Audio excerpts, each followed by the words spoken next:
நேற்று நம்ம ப்ளீச்சுக்கு சொன்னோம் இல்லையா, யாருக்கு வந்து ஸோ வேக்ஸ் வந்து பேஸ்க்கும் பண்ணுவாங்க, அப்பாலி பண்ணுவாங்க, இங்கே சில்க் பண்ணுவாங்க.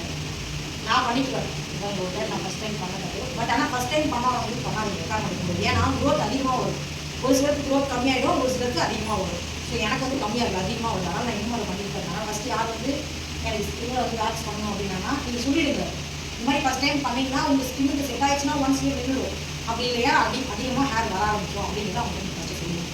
இல்லை எனக்கு ஓகே தான் நீங்கள் பண்ணுங்க அப்படின்னு சொன்னால் மட்டும் சொல்லுங்கள். ஆனால் அது முன்னாடி சொல்லிடுங்க, அதோட புரியவே புரியலன்னா வந்து நீங்கள் சொல்லுங்கள். அப்புறம் முன்னாடி நம்ம நீங்கள் ஏன் என்கிட்ட ஃபஸ்ட்டே சொல்லலை, சொல்லி தான் நான் பண்ண மாட்டேன் அப்படின்னு சொல்லி சொல்லுவாங்க. நம்ம புரியுங்க, அதனால் அவங்க பண்ணக்கூடாது. இந்த ஸ்கின்னில் பாருங்கள் ஹேர் அதிகமாக இருக்கா. இப்போ நம்ம இந்த வேக்ஸ் பண்ணும்போது இந்த ஸ்கின்னில் இருக்கிற டேனும் சேர்ந்து இருந்துவோம், டேனும் சேர்ந்து இருந்துவோம். அப்படிங்கிற பட்சத்தில் ஸ்கின் வந்து இப்போ யார் காலையில் கையில் கையில்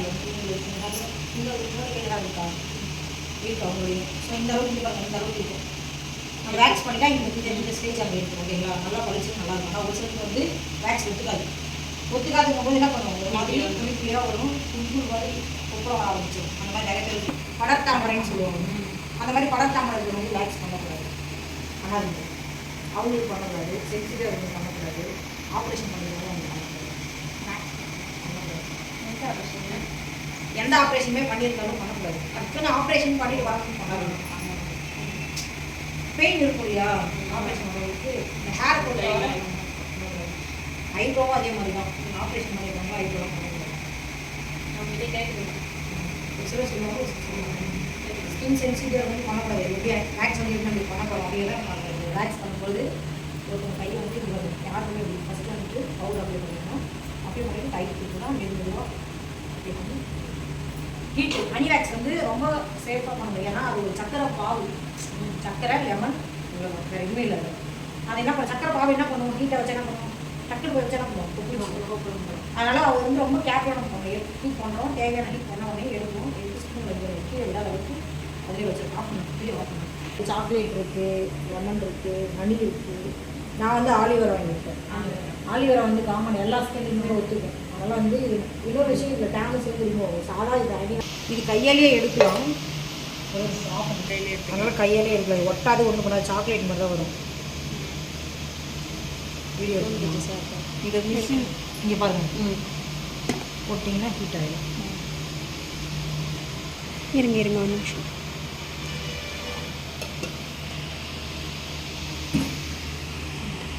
ஸ்ட்ரிக்டாக யூஸ் பண்ணணும், ஓகேங்களா. சிலர் வந்து ஆமாம், இந்த ஸ்ட்ரிக்டாக யூஸ் பண்ணணும். ஹனி வேக்ஸுக்கு மட்டும் ஐஸ் வச்சு யூஸ் பண்ணிடுவாங்க, ஓகேங்களா. வேக்ஸ் ஸ்ட்ரிப்புன்னு கடையில் தந்துடுவாங்க. ஆமாம், ரீகா வேக்ஸு சிலர் யூஸ் பண்ணுவோம். ஏன்னா அது வந்து நார்மல் ஹீட்டாக இருக்காது, அது மாதிரி ஹீட் ஆகும். இது வந்து நம்ம நார்மல் ஹீட்டை தாண்டி ஹீட் ஆகும். ஓகேங்களா, ஸ்டிக்கு வந்து ஆனால் ஹீட் ஆகாது அதிகம்.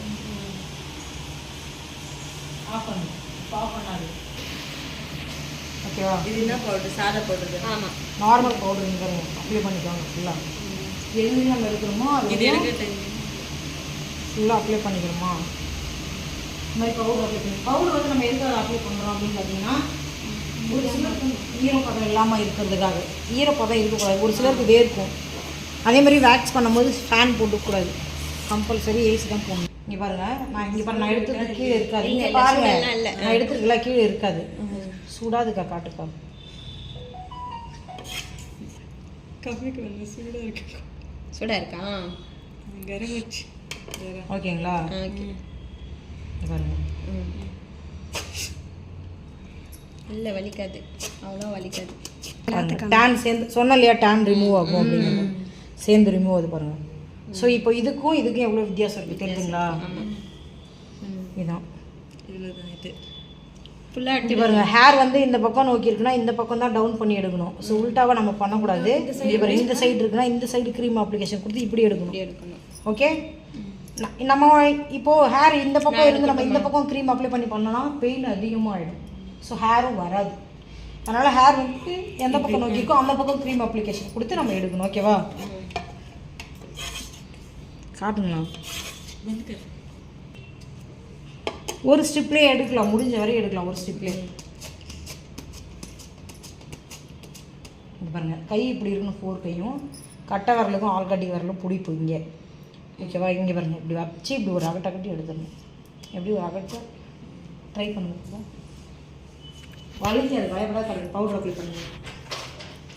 फ्रंट साइड திருப்பி இந்த பக்கம் காட்டுங்க. பவுடர் அப்ளை பண்ணுங்க ஃபஸ்ட்டு. पूरा लगा कैसा बनाए कर ஓகே போது விடுங்க. இப்போ க்ரீம் எடுங்க. க்ரீம் எடுத்து இங்கே பாருங்க. க்ரீம் வந்து எப்படி இருக்கணும்னா இங்கே பாருங்க. க்ரீம் கம்மியாக இருக்குன்னா இங்கே பாருங்க. டைம் பண்ணிக்கலாம். பயப்படாதீங்க. சீக்கிரம் அப்ளை பண்ணுங்க. அப்படி இல்லை ஓகே விட்டுருங்க. ஸ்டிப் எடுங்க. நான் சொன்ன மாதிரி அதே எடுங்க. நான் சொன்ன ஃபாஸ்ட்டாக எடுத்துருங்க. டைட் பிடிக்கணும், கீழே டைட் பிடிச்சிக்கோங்க. ஓகே எடுக்கிறது ரைட் தான். ஓகேவா இங்கே பாருங்க. இப்போ எடுத்து ஹேர் வந்து இப்படி தெரியுதா? பட் ஆனால் இப்படி வச்சு இப்படி எடுக்கக்கூடாது. இங்கே பாருங்க. இல்லையா உங்களுக்கு அப்படி எடுக்க தெரியல அப்படின்னா இங்கே பாருங்க. க்ரீம் அப்ளிகேஷன் ஃபுல்லாக கொடுத்துட்டு இங்கே பாருங்க. ஷீட் அப்படி ஒரு டைம் இப்படி ஃபுல்லாக அப்படி பண்ணி फास्ट आप ले लेते हैं मैं करता हूँ। तुम्हें करो फिर मैं करते तुम्हारा